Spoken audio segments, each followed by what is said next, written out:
Numele meu este Cosmin și astăzi o să continuăm cu evenimentele grupurilor de păsări.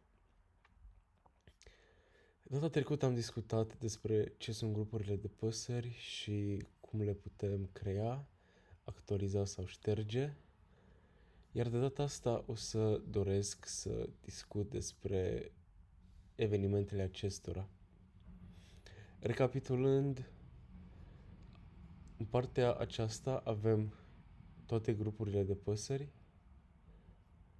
și o să alegem unul dintre ele, unde puteți observa că avem 4 widgeturi.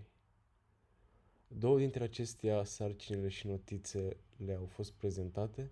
Acestea se referă la notițele sau sarcinile asociate acestui grup de păsări, în timp ce widgetul producției de ouă este disponibil doar pentru grupurile de păsări care au ca și scop producția de ouă și carne sau doar producția de ouă. În partea de jos avem widgetul cu evenimente, unde putem vizualiza toate evenimentele acestui grup de păsări și de unde putem adăuga alte evenimente. Haideți să începem prin a adăuga primul nostru eveniment. Iar după cum puteți observa, în aplicație avem 4 tipuri de evenimente. Evenimentele legate de sănătate, în care se observă un eveniment general de sănătate, un eveniment pentru administrarea medicamentelor, verificarea sănătății, urmând evenimentele de măsurare, unde regăsim atât adăugarea cât și îndepărtarea capetelor, iar după cum menționam anterior, în cazul în care grupul de păsări are ca și scop producția de ouă sau producția de ouă și carne, avem disponibil evenimentul de numărare al ouălor. Evenimentele de mișcare constă într-un eveniment generic de mișcare, într-un eveniment de transfer între două poziții sau exploatări, sau un eveniment de izolare în cazul în care păsările sunt în pericol de a contacta o boală. Alte evenimente ar fi tăierea aripilor, observația comportamentului, curățarea, iar noi, în clipa aceasta, o să începem prin a adăuga un eveniment de îndepărtare a capetelor. După cum ați putut observa înainte, acest grup de păsări avea 28 de capete, iar eu o să adaug un eveniment cum că am îndepărtat 8 din aceste capete, fie pentru vânzare, fie pentru sacrificiu, consum personal. Și puteți observa, odată ce am adăugat acest eveniment de depărtare a capetelor, numărul a fost actualizat, iar evenimentul a fost adăugat în cronologie. Urmând ca, dacă dorim, să putem să dăm click pe el și să-i vizualizăm detaliile.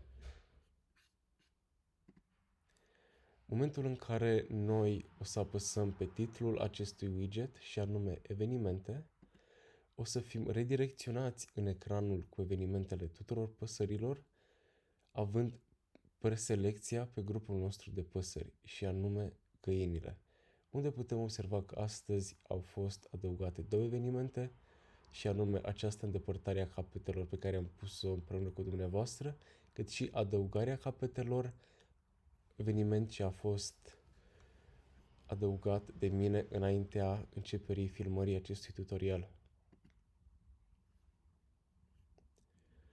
Haideți să trecem la producția de ouă.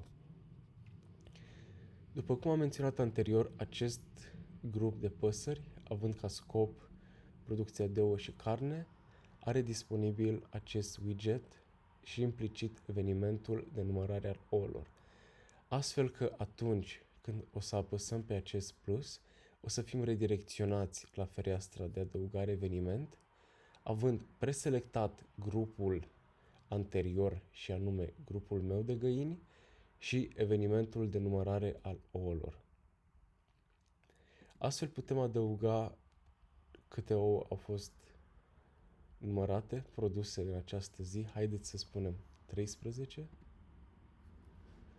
urmând ca widgetul de producție al ouălor să se actualizeze cu datele, unde putem observa un număr total de ouă care a fost produs de acest grup, ultima numărare, câte ouă au fost numărate și câte evenimente au fost înregistrate. La fel, în partea de jos a widgetului puteți observa ultimele 5 evenimente recente. După adăugarea primei producții de ouă, procesul se repetă foarte simplu, apăsând acest plus din partea dreaptă sus a widgetului, care ne va duce în același ecran anterior, ecranul de adăugare eveniment, unde avem preselectat grupul și evenimentul. Strict pentru scopuri demonstrative, dar și pentru că aplicația ne oferă această flexibilitate de a adăuga evenimente care s-au petrecut în trecut, haideți să adăugăm un eveniment de numărare al ouălor de luni și o să presupunem că am numărat și produs 10 ouă. Urmând ca widgetul să fie actualizat. Pentru o vedere mai bună de ansamblu, putem apăsa titlul acestui widget, ceea ce ne va redirecționa în ecranul cu evenimentele tuturor grupurilor de păsări, având preselectat grupul de găini cu evenimentul de numărare a ouălor.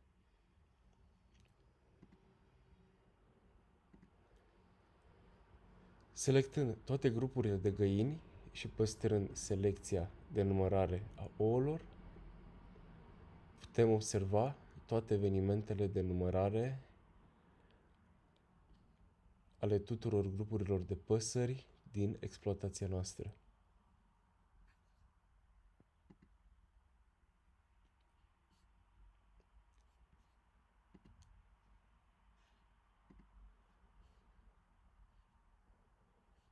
Evident, aceste evenimente pot fi și modificate în cazul în care nu doriți să le ștergeți, ci să le modificați. Haideți să dăm un exemplu foarte simplu și anume presupunem că dorim să adăugăm capete acestui grup și anume pui de găină și o să-i adăugăm 5 capete. După cum am putut observa și înainte, numărul total a fost adăugat, 5 cu 5, 10, iar evenimentul se află în partea de jos a ecranului, în widgetul de evenimente. Doar că constatăm că s-a produs o greșeală, unde avem două variante. Putem șterge evenimentul sau, dacă dorim, putem să îl modificăm. Presupunem că noi am adăugat, de fapt, doar 4 capete acestui grup. Odată cu actualizarea evenimentului, putem observa și o actualizare a numărului total, dar și a evenimentului propriu-zis.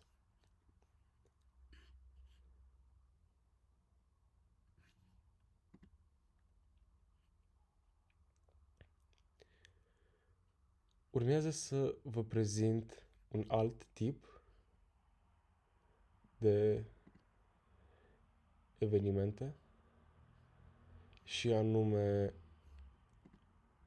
evenimentele de sănătate, în speță administrarea medicamentelor. Odată selectat acest eveniment, urmează selecția medicamentului.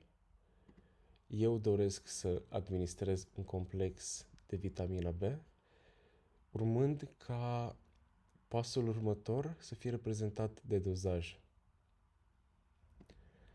Eu consider că am administrat 30 de mililitri grupului meu de 20 de găini.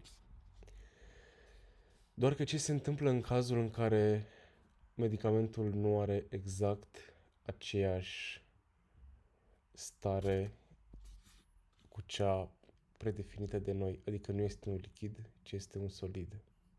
Putem la fel de bine să schimbăm unitatea de măsură în miligrame și să adăugăm evenimentul,